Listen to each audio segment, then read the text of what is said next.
Swastiastu. Perkenalkan, kami dari 11 Perhotelan 1. Di sini kami akan memaparkan video anti perundungan dari kelompok kami. Sebelumnya, perkenalkan, nama saya Madi Widianyana. Saya Gede Ariantika. Saya Nika Daerah Suriname. Saya Kadek Caca Anastasia Putri. Saya Putu Aryadi. Saya Komang Satria. Nah, jadi bagaimana videonya? Silahkan saksikan.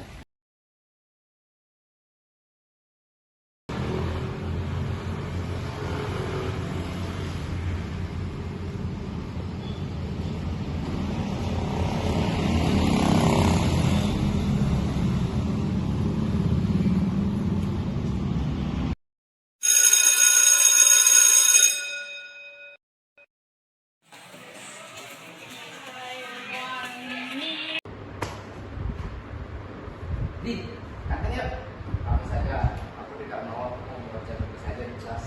Sudah aku tinggal.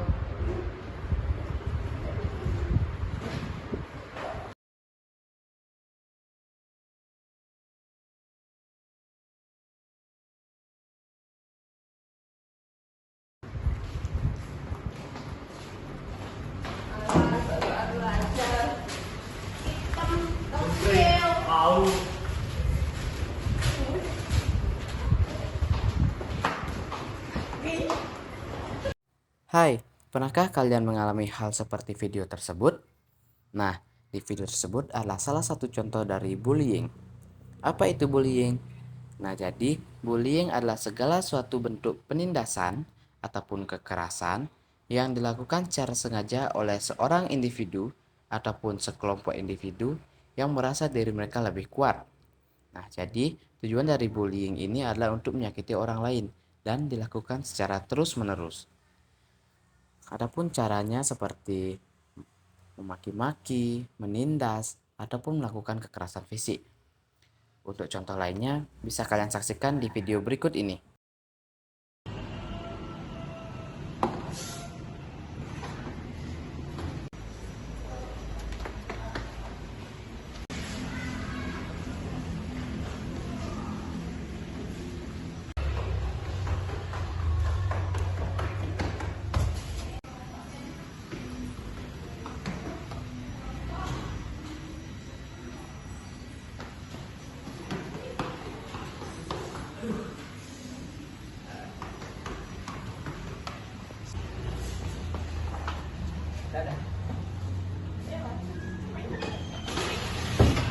Adik-adik masuk tuh, tak kuncinya tuh. Adik-adik,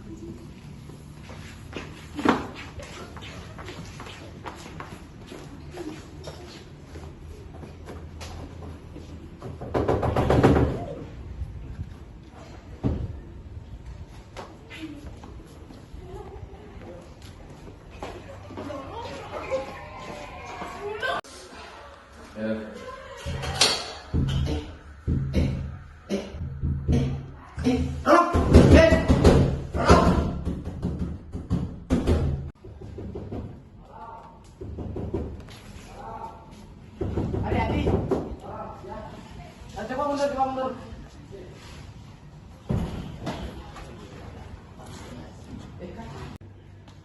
Kamu kenapa bisa dikunci? Gak tahu nih, mungkin yang sering ngebully aku tadi yang ngunciin aku. Nah, ini nggak bisa dibiarin nih, kita harus lapor ke BK. Ya benar. Yaudah, yuk kelas. Ya.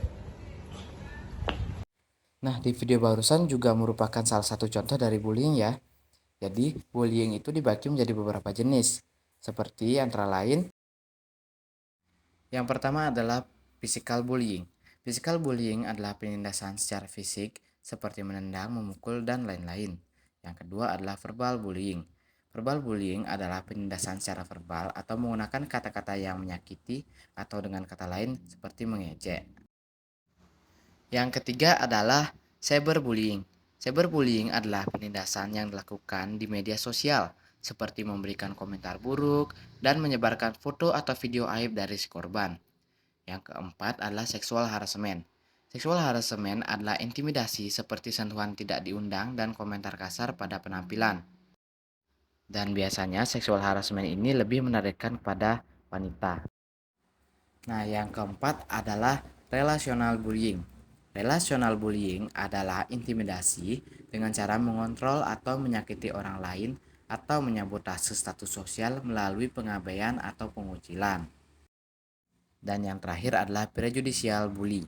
Prejudicial bully adalah intimidasi yang didasari pada prasangka pelakunya terhadap seorang dari ras ataupun agama atau orientasi seks yang berbeda dari dirinya. Biasanya, bully ini terjadi pada agama atau ras-ras lain yang menjadi minoritas di suatu wilayah. Untuk contohnya bisa kalian lihat di video berikut ini.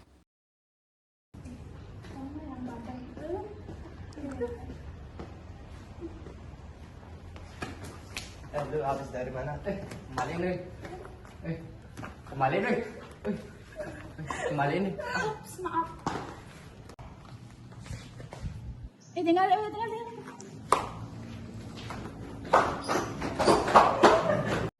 Nah, itu tadi adalah contoh dari bullying prejudisial. Bisa kalian lihat di video bahwa Aryadi yang notabene seorang muslim baru saja menunaikan ibadah wajib bagi dirinya, yaitu sholat Jumat. Dan selesai dia melakukan hal tersebut, dia diganggu atau dibully oleh siswa-siswi di lorong tempat dia berjalan. Nah, jadi kita perlu melakukan upaya pencegahan agar bullying itu tidak terjadi. Upaya tersebut bisa kita lakukan di rumah maupun di sekolah. Adapun upaya-upaya tersebut adalah sebagai berikut. Nah, untuk pihak sekolah kita bisa melakukan cara seperti membuat program anti-bullying, mengadakan ceramah atau sosialisasi kepada siswa, dan memberikan sanksi tegas bagi mereka yang melakukan tindakan bullying tersebut. Dan untuk pihak keluarga, kita bisa lebih menekankan pendidikan karakter dan attitude pada anak, dan lebih mengawasi pergaulan anak, karena pergaulan bebas merupakan salah satu penyebab dari bullying itu sendiri. Dan alangkah baiknya jika kita bisa menanamkan rasa empati pada anak-anak sejak dini. Dan di Indonesia sendiri telah ada undang-undang yang mengatur tentang bullying, seperti Pasal 76 UU Nomor 35 Tahun 2014 tentang Perlindungan Anak yang menjelaskan bahwa setiap orang dilarang menempatkan, membiarkan, melakukan, menyuruh melakukan, atau turut serta melakukan kekerasan terhadap anak dengan pidana paling lama 3 tahun 6 bulan penjara atau dengan membayar denda paling banyak 72 juta rupiah. Selain pasal tadi juga ada beberapa pasal lainnya seperti Pasal 310 dan Pasal 311 KUHP tentang perundungan yang dilakukan di tempat umum dan mempermalukan harkat martabat seseorang. Dan juga pada pasal yang mengatur tentang tindak pembulian yang mengarah ke pelecehan seksual, yaitu pasal 289 KUHP tentang pelecehan seksual. Nah, kenapa bisa sampai ada pasal-pasal tersebut? Tentu karena bullying banyak sekali memberikan dampak negatif bagi orang yang terbuli tanpa memberikan dampak positif sama sekali.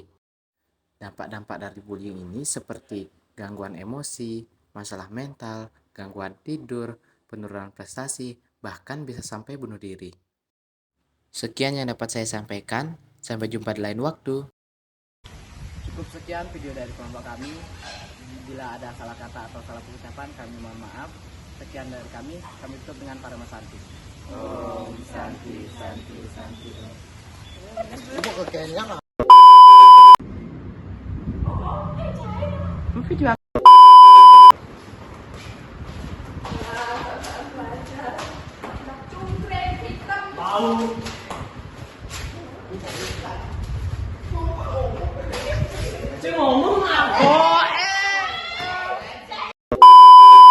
Aryadi masuk tuh, kita kunciin yuk. Ya, Mas. Ya.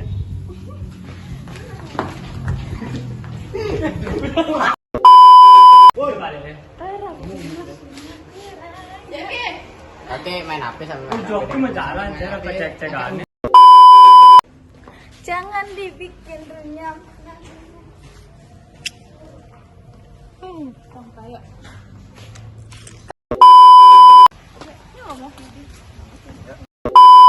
Kan kami dari sebuah P1.